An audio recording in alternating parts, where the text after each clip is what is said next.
Hey guys, welcome to the 9th part of What If Deku Could Use 100. Last time we left off after events of the Heroes Rising and World's Hero Mission movies. With everyone caught up, let's begin. In March, towards the end of spring break, all the students from the Hero course are surprised to learn they are all going to the same place for their internships. They meet up with Burnin, who tells them that they are evacuating the residents of Jakku City, while the heroes are at the foot of the mountains. While the hero students are evacuating citizens, the heroes direct all their forces on attacking the villains at Jakku Hospital and the Gunga Mountain Villa. Due to Deku still being a student and therefore on evacuation duty, the events of the Paranormal Liberation War goes the same until Shigaraki mentions One for All, shocking Deku. As he activates One for All, vestige, float, and black whip, to launch himself in the opposite direction of the evacuation area, appearing as if he had teleported to anyone watching, leaving Bakugo in the dust. Once getting far enough from the evacuees, Deku would stop and build up kinetic energy while waiting for Shigaraki to arrive. With Shigaraki arriving within less than a minute, charging towards Deku with his hand outstretched to steal One for All, however Deku would manage to dodge the attack to the side, punching Shigaraki in the chest, sending him flying back. Enraged, Shigaraki would attempt to slam his hand to the ground to activate Decay to destroy everything. However, Deku would activate Float and Black Whip to pull Shigaraki into the air, telling him that he will beat him up in the air, and Shigaraki responding shouting that if he liked the sky so much, he will send him straight to heaven after stealing One for All. But Deku yells he won't let him hurt anyone anymore as he drags Tamura closer to him, countlessly smashing Shigaraki, mutilating him, spraying blood and organs everywhere. However, Shigaraki would be healed by hyper-regeneration. While he was being slingshot around and receiving a barrage of attacks, Shigaraki would then notice that the damage was starting to stick, demanding to know what day it is, realizing he was awoken early. Deku would then think about how All Might told him that her unprepared body would not be able to contain One for All, believing that the same thing was happening to Shigaraki. Deku would then decide that the way to beat him is to damage him faster than he can heal, activating vestige and Geshift, which was able to increase 45% One for All to 100% with vestige alone in the original, so in this would probably grant Deku next to 200% of One for All with both the quirks, completely blitzing and overwhelming Shigaraki. Remember, manga Deku absolutely destroyed 100% Shigaraki in the manga with only pseudo 120% One for All. Because of this, Shigaraki was receiving far more damage than he could heal, forcing All for One to take control of Shigaraki, activating multiple quirk combinations. However, he was still too slow to react to Deku's attacks, being coated with bruises and burns due to Deku being so fast that his punches were igniting the air. As the air molecules are not being able to get out of the way in time, bunching up, banging into each other and getting hotter, setting on fire. Due to his injuries, Shigaraki would be on his last legs, starting to fade in and out of consciousness. Seeing this, Deku would finish Shigaraki off, with a final Detroit smash to the chest, slamming Deku into the ground, knocking him out.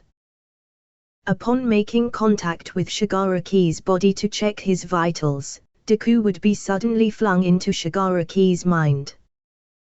In the vestige world of All for One, a fully emerged Deku overhears Tamura arguing with someone to leave him alone, which turns out to be All for One, who has started to consume and fuse into Tamura's real self.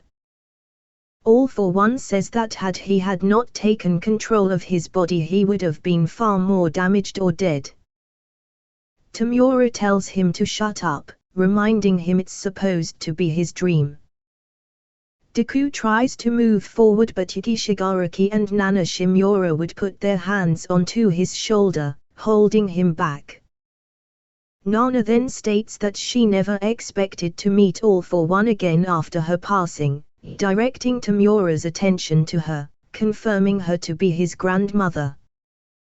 All For One explains how he had experienced dreams where he conversed with the consciousnesses of those whose quirks he had stolen, how it always left him with an odd feeling of guilt. And that whenever he relinquished the quirk, the voice would disappear. He continues that after meeting Kyudigaraki he had found out the origins of these vestiges, explaining that the reasoning behind this was because just as organs and cells contain the memories of their owners, quirks contain the consciousness of their users. All For One admits he is surprised at the revelation of the One for All users returning through the quirk itself, believing him to be the only one capable of the feat. Believing said trait was carried over when his brother's original transfer quirk merged with the power-stocking one. Tamura starts to identify Nana from his memories, recalling the photo he saw of her in his father's office, as well as when she appeared along with his family in his mind before. Nana also identifies him as Kotaro's son. Tamura, however, tells her that no matter how they ended up in this situation, he despises her with all his heart as everyone else, and unleashes his decay to crumble the vestige world. In order to protect Deku, Nana endures Tamura's attack, as All For One praises his former protege's power born of his hatred, which overwhelms the rule of the wielder of One for All's will. He also notices Tamura trying to destroy him as well, which nonetheless thrills him because it suits him as the symbol of chaos. The eroding stops as All For One realizes his rage is not enough, as his younger brother Yuki, the first user, appears to hold them off, referring to him as being just as stubborn as himself. Yuki asks if Tamura is the next in line of the various people he has manipulated, as All For One confesses he wished he made his brother his. In response, the first user declares that he and the others will never go to him because they have chosen to remain with Deku.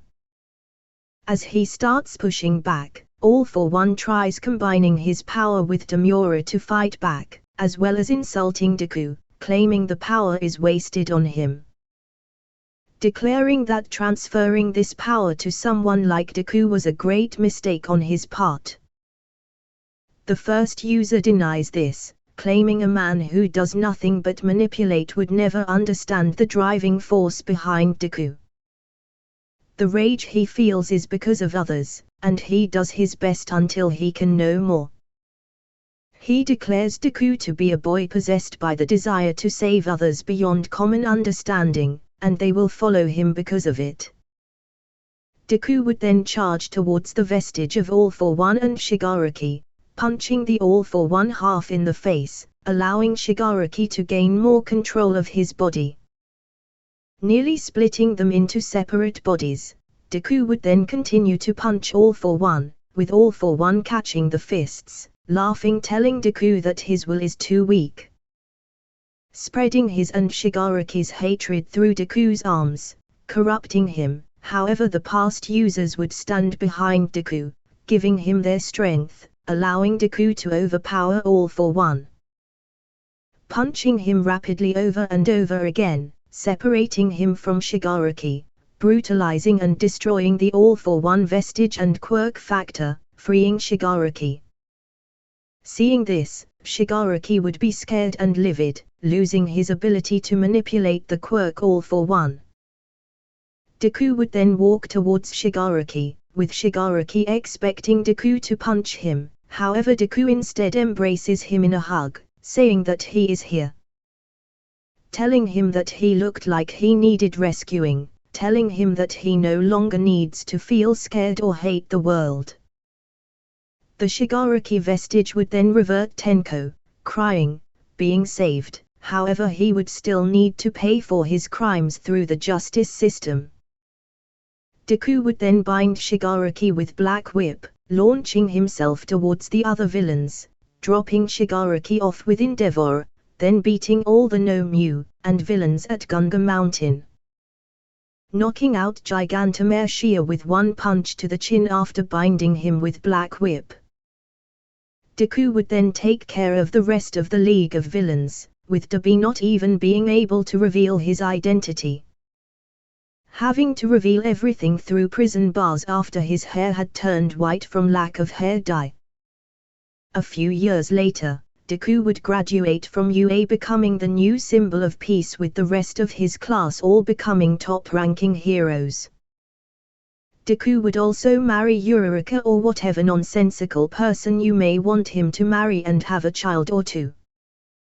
Okay guys, this is the end of the final part of What If Deku could use 100% one for all from the start. If you enjoyed this What If, please consider dropping a comment, like, subscribing to the channel and turning on the notification bell to be notified about all what. With this out the way, this is Demonic Saiyan saying bye.